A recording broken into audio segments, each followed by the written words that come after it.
Jadi tempat ini adalah tempat bersejarah, tempat gerakan koperasi. Gerakan koperasi adalah soko guru perekonomian nasional, dan mudah-mudahan di tempat inilah lahir juga soko guru revolusi Indonesia.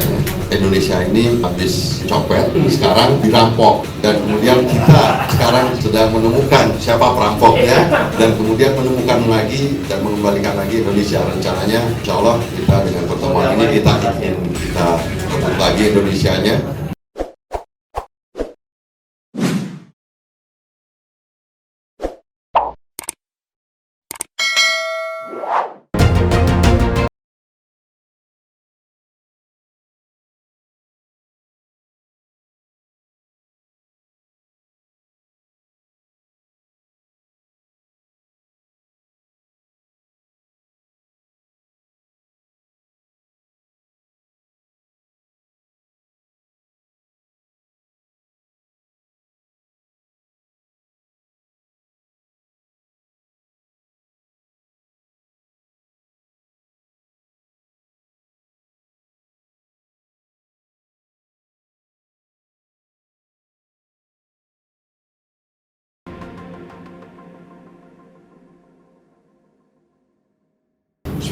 Bismillahirrahmanirrahim. Assalamualaikum warahmatullahi wabarakatuh.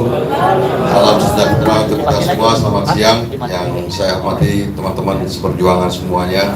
Terima kasih atas kehadirannya pada tanggal 28 Oktober 2021 hari Kamis, bertepatan dengan Hari Sumpah Pemuda. Ini tempat ini, untuk sekedar informasi, gedung ini adalah gedung Dewan Koperasi Indonesia. Dulu gedung ini dihibahkan dari gerakan koperasi di Eropa untuk gerakan koperasi di Indonesia, dan sekarang pemanfaatannya digunakan oleh Dewan Koperasi Indonesia Provinsi DKI Jakarta. Jadi tempat ini adalah tempat bersejarah, tempat gerakan koperasi. Gerakan koperasi adalah soko guru perekonomian nasional, dan mudah-mudahan di tempat inilah lahir juga soko guru revolusi Indonesia. Yang berikutnya adalah pertama tentu mewakili juga panitia, sekali lagi terima kasih.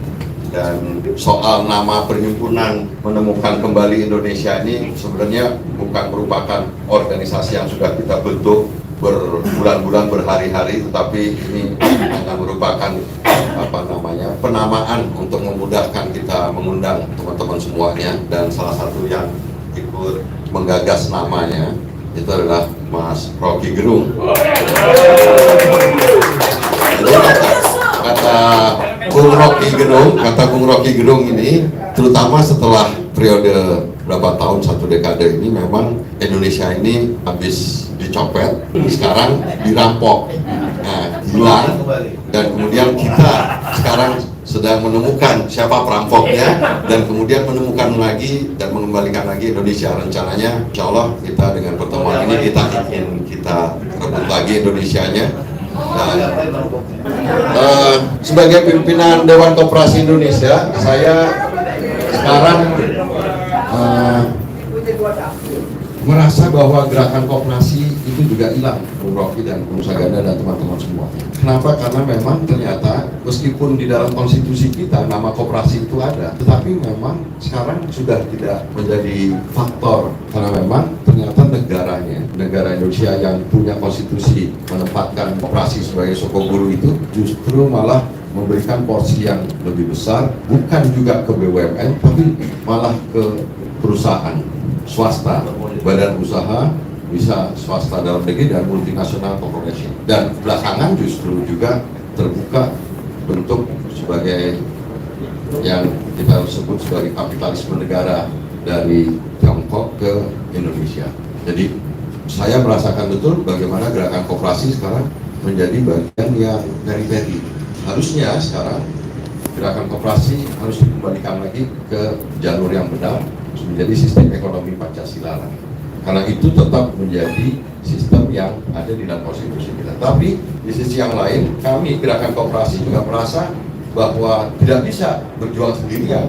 Karena kalau bekerja hanya di dalam gerakan koperasi, ekonomi rakyat, dan pelaku UKM segala macam, kita menjadi terjebak hanya menjadi seperti pengrajin ekonomi. Saya dan teman-teman untuk mulai dari sekarang memutuskan bahwa gerakan koperasi, ekonomi rakyat, dan pelaku UMKM juga harus menerjunkan diri ke ranah politik. Karena keputusan itu untuk memberikan porsi yang lebih wajar, lebih besar sesuai dengan konstitusi kita adalah menjadi dalam langkah-langkah politik, atau setidaknya kita mengambil tindakan-tindakan yang punya implikasi politik untuk kembali kita ke sistem ekonomi Pancasila. Harapan kita, saya mewakili dengan teman-teman yang ada di koperasi, Bung Rocky, ini hilang juga itu. Di situ hilang itu termasuk juga adalah gerakan koperasinya, ekonomi rakyat, dan pelaku UMKM.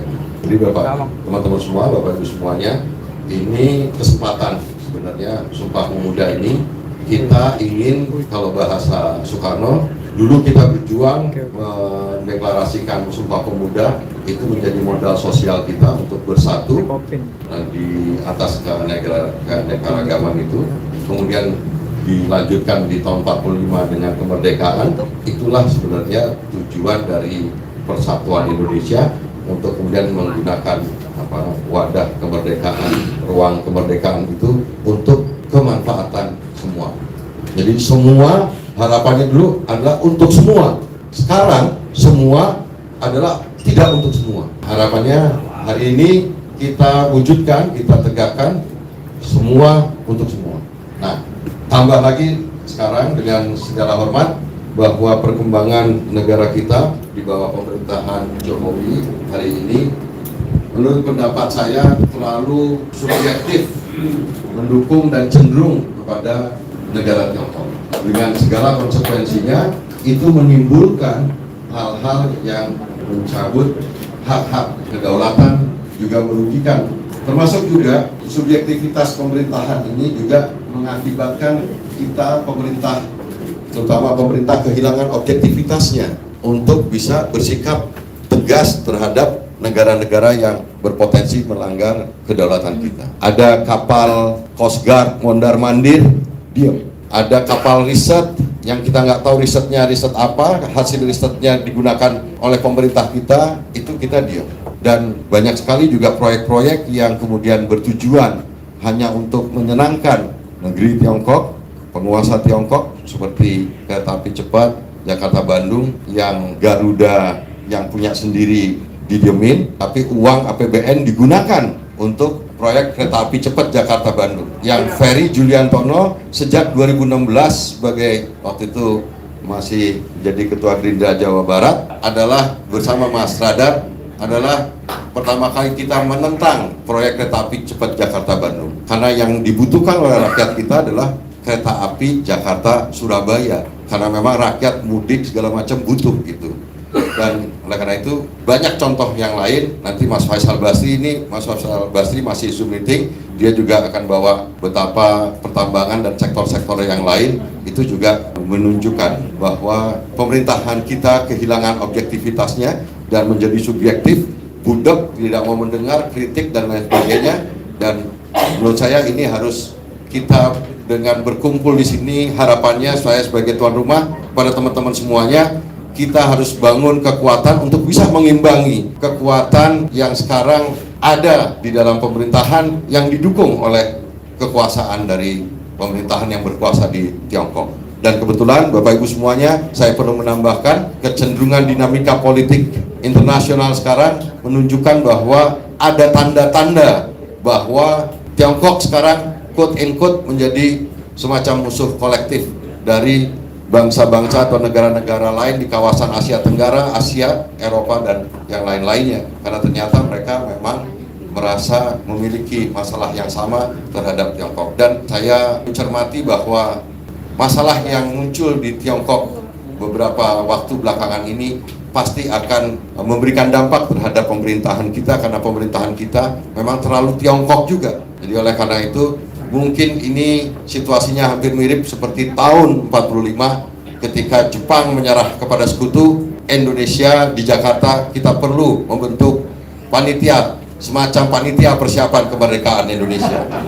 Dan kalau misalkan Tiongkok punya masalah terhadap itu, kita hari-hari ini kita, dan mudah-mudahan hari ini adalah salah satu contoh kita dalam rangka mempersiapkan, mengantisipasi situasi yang terburuk yang mungkin bisa menimbulkan masalah kepada kita baik sebagai bangsa maupun rakyat Indonesia. Mungkin itu yang dapat saya sampaikan, dan mudah-mudahan kita nanti bisa juga bersekutu, bekerja sama dengan DPD Republik Indonesia, karena di gedung itulah nanti Dewan Perwakilan Daerah Republik Indonesia bisa membantu kita menemukan jalan hilang Indonesia yang hilang, yang kata Bung Rocky tadi, kita bisa ketemu di sana, dan mudah-mudahan kita punya cita-cita dan semangat perjuangan yang sama, dan perjuangan politik kita juga bisa di dalam DPR dan bisa juga di tempat-tempat yang lain. Tetapi mudah-mudahan dengan sambutan dari Ketua DPD Republik Indonesia itu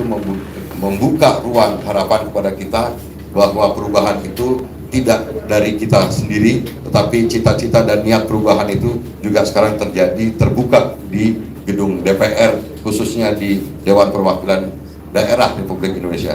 Mungkin itu yang dapat saya sampaikan. Terima kasih. Assalamualaikum warahmatullahi wabarakatuh.